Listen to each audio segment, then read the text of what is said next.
അസ്സലാമു അലൈക്കും, welcome back. ഇന്നത്തേത് ചോറും മൈദയും വെച്ചിട്ടുള്ള ഒരു ഈസി റെസിപ്പിയാണ് കാണിക്കുന്നത്. ഇത് നമുക്ക് പൊറോട്ടയേക്കാളും ചപ്പാത്തിയേക്കാളും 10 മടങ്ങ് രുചിയിലാണ് നമ്മളിത് ഉണ്ടാക്കിയിട്ടെടുക്കുന്നത്. ഇത് കാണുമ്പോൾ തന്നെ നിങ്ങൾക്ക് മനസ്സിലാകുന്നുണ്ടാവും, ഭയങ്കര സോഫ്റ്റാണ്. ഇതുപോലെ തന്നെ കഴിക്കാൻ സൂപ്പർ ടേസ്റ്റാണ് കേട്ടോ. അപ്പോൾ ഇത് ഉണ്ടാക്കുന്നത് എങ്ങനെയെന്ന് കണ്ടുകൊണ്ടിരിക്കുമ്പോൾ നിങ്ങൾക്ക് ഇഷ്ടമാവുകയാണെങ്കിൽ നിങ്ങളുടെ എല്ലാ സപ്പോർട്ടും ഉണ്ടാവുക. ലൈക്ക് ചെയ്യാനും സബ്സ്ക്രൈബ് ചെയ്യാനും കമൻറ്റ് ചെയ്യാനും മറക്കേണ്ട. അപ്പോൾ ഇതിന് വേണ്ടിയിട്ട് ഞാൻ മിക്സിയുടെ ജാറിലോട്ട് 1 കപ്പ് ചോറും 1/2 കപ്പ് വെള്ളം ഒഴിച്ചെടുക്കുന്നുണ്ട്. ഇനി നമുക്കിത് നന്നായിട്ട് തന്നെ നല്ല ഫൈൻ പേസ്റ്റാക്കിയിട്ട് അരച്ചെടുക്കാം. ഇനിയിപ്പോൾ ഞാൻ ഒരു ബൗളിലോട്ട് 2 കപ്പ് മൈദ ഇട്ടെടുക്കുന്നുണ്ട്. ഇതിലോട്ട് ആവശ്യത്തിനുള്ള ഉപ്പ് ചേർക്കുക. ഇനിയിപ്പോൾ ഒന്ന് മിക്സ് ആക്കി കൊടുക്കുക. പിന്നെ നമ്മൾ അരച്ച് വെച്ചിട്ടുള്ള ഒരു ചോറില്ലേ, മുഴുവനായിട്ട് തന്നെ ഇതിലേക്ക് ഒഴിച്ചെടുക്കുക. ഈ 2 കപ്പ് മൈദയിലേക്ക് ഈ ഒരു ചോറും 1/2 കപ്പ് വെള്ളം നമുക്ക് കറക്റ്റാണ്. ഇനിയിപ്പോൾ നന്നായിട്ടൊന്ന് മിക്സ് ആക്കി കൊടുക്കുക. ഇനിയിപ്പോൾ കൈ വെച്ചിട്ട് തന്നെ നമുക്കിതൊന്ന് കുഴച്ചെടുക്കാം. ഇത് നമ്മൾ അധിക ടൈമൊന്നും കുഴച്ചെടുക്കണ്ട. ചോറാണ് നമ്മളിതിൽ ചേർത്ത് കൊടുത്തിട്ടുള്ളത്. അതുകൊണ്ട് തന്നെ നമുക്ക് വളരെ ഈസിയാണ് ഇത് കുഴച്ചെടുക്കാൻ വേണ്ടിയിട്ട്. ഇതിപ്പോൾ ഇതുപോലെ ഒന്ന് ഞാൻ ആക്കിയെടുത്തിട്ടുണ്ട്. ഇനിയിപ്പോൾ 2-3 മിനിറ്റ് ഞാനിതൊന്ന് കുഴച്ചെടുക്കുന്നുണ്ട്. ഇപ്പോൾ ഇതാ ഒന്ന് കുഴച്ചെടുത്തിട്ടുണ്ട്. നമ്മളിത് റെസ്റ്റ് ചെയ്യാനൊന്നും മാറ്റി വെക്കുന്നില്ല, ഉടനെ തന്നെ നമ്മളിത് റെഡിയാക്കി എടുക്കുകയാണ്. ഇനിയിപ്പോൾ ഞാനിത് ബോൾസുകളാക്കി എടുത്തിട്ടുണ്ട്. അപ്പോൾ ഇതിൽ നിന്നൊരു ബോൾസ് എടുത്തിട്ടുണ്ട്. കൗണ്ടർ ടോപ്പിൽ കുറച്ച് മൈദ തൂവി കൊടുത്തിട്ടുണ്ട്.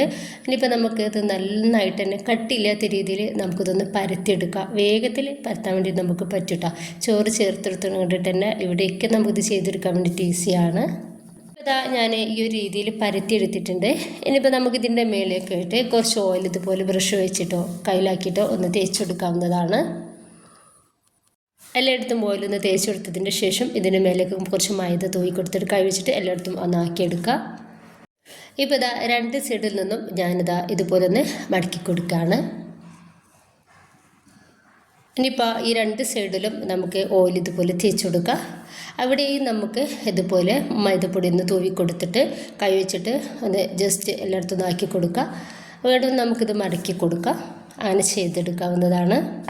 എത്ര ലെയറാണ് നമുക്ക് മടക്കിയെടുക്കാൻ വേണ്ടിയിട്ട് പറ്റുക, ആ ഒരു രീതിയിലൊക്കെ നമ്മൾ മടക്കിയെടുത്തിട്ട് ഇതുപോലെ ഓയിലും മൈദയും ഒന്ന് തേച്ചെടുക്കുക. ഇപ്പോൾ ദാ ഈ രീതിയിൽ ഞാൻ ഒന്ന് മടക്കിയെടുത്തിട്ടുണ്ട്. ഇതുപോലെ തന്നെ നമുക്ക് ചെയ്തെടുക്കാം. ഒരുപാട് ലെയറോട് കൂടിയിട്ടാണ് നമ്മളിത് മടക്കിയെടുത്തിട്ടുള്ളത്. അപ്പോൾ ഞാനിത് മുഴുവനായിട്ട് തന്നെ ഒന്ന് റെഡിയാക്കി എടുത്തിട്ടുണ്ട്. ഇനിയിപ്പോൾ ഞാൻ ഇതുപോലെ പലകയിലേക്ക് വെച്ചുകൊടുത്തിട്ട് ഇതുപോലെ ജസ്റ്റ് ഒന്ന് പരത്തിയെടുക്കുന്നുണ്ട്. നല്ല സോഫ്റ്റിലാണ് ഇത് ഇരിക്കുന്നത്. അതുകൊണ്ട് തന്നെ നമുക്ക് ഇതൊന്ന് വെച്ചുകൊടുത്താൽ മതി, അപ്പോൾ തന്നെ ഇതൊന്ന് പരന്ന് റെഡിയായിട്ട് കിട്ടിക്കോളും. ഇപ്പോൾ ഇതാ ഞാൻ ഇതുപോലെ ഒന്ന് പരത്തിയെടുത്തിട്ടുണ്ട്. നന്നായിട്ട് ചൂടായിട്ടുള്ള പാനിലേക്ക് കുറച്ച് എണ്ണ ഇതുപോലെ തേച്ച് കൊടുക്കുക. അതിലേക്ക് നമുക്കിത് വെച്ചെടുക്കാവുന്നതാണ്. ഇനിയിപ്പോൾ 2-3 പ്രാവശ്യം നമുക്കിത് തിരിച്ചു മറിച്ചിട്ട് കൊടുക്കാം. അപ്പോൾ അതാ ഇതൊന്ന് റെഡി ആയിട്ടുണ്ട്. അപ്പോൾ ഞാൻ പാനിലൊന്നും എടുത്ത് മാറ്റിയിട്ടുണ്ട് കേട്ടോ. അപ്പോൾ എല്ലതും ഇതുപോലെ ഒന്ന് ചെയ്തെടുത്തിട്ടുണ്ട്. പൊറോട്ട പോലും മാറി നിൽക്കും ഇതിൻ്റെ മുന്നിൽ, അത്രയും ടേസ്റ്റാണ്. കറി പോലും വേണ്ട നമുക്കിത് കഴിക്കാൻ വേണ്ടിയിട്ട്. അപ്പോൾ ഒരുപാട് ലെയറോട് കൂടിയിട്ട് തന്നെ നമുക്കിത് കിട്ടിയിട്ടുണ്ട്. എല്ലാവരും ഒന്ന് ട്രൈ ചെയ്ത് നോക്കുക. ഇഷ്ടമായിട്ട് നിങ്ങളുടെ എല്ലാ സപ്പോർട്ടും ഉണ്ടാവുക. ലൈക്ക് ചെയ്യാനും സബ്സ്ക്രൈബ് ചെയ്യാനും കമൻറ്റ് ചെയ്യാനും മറക്കണ്ട.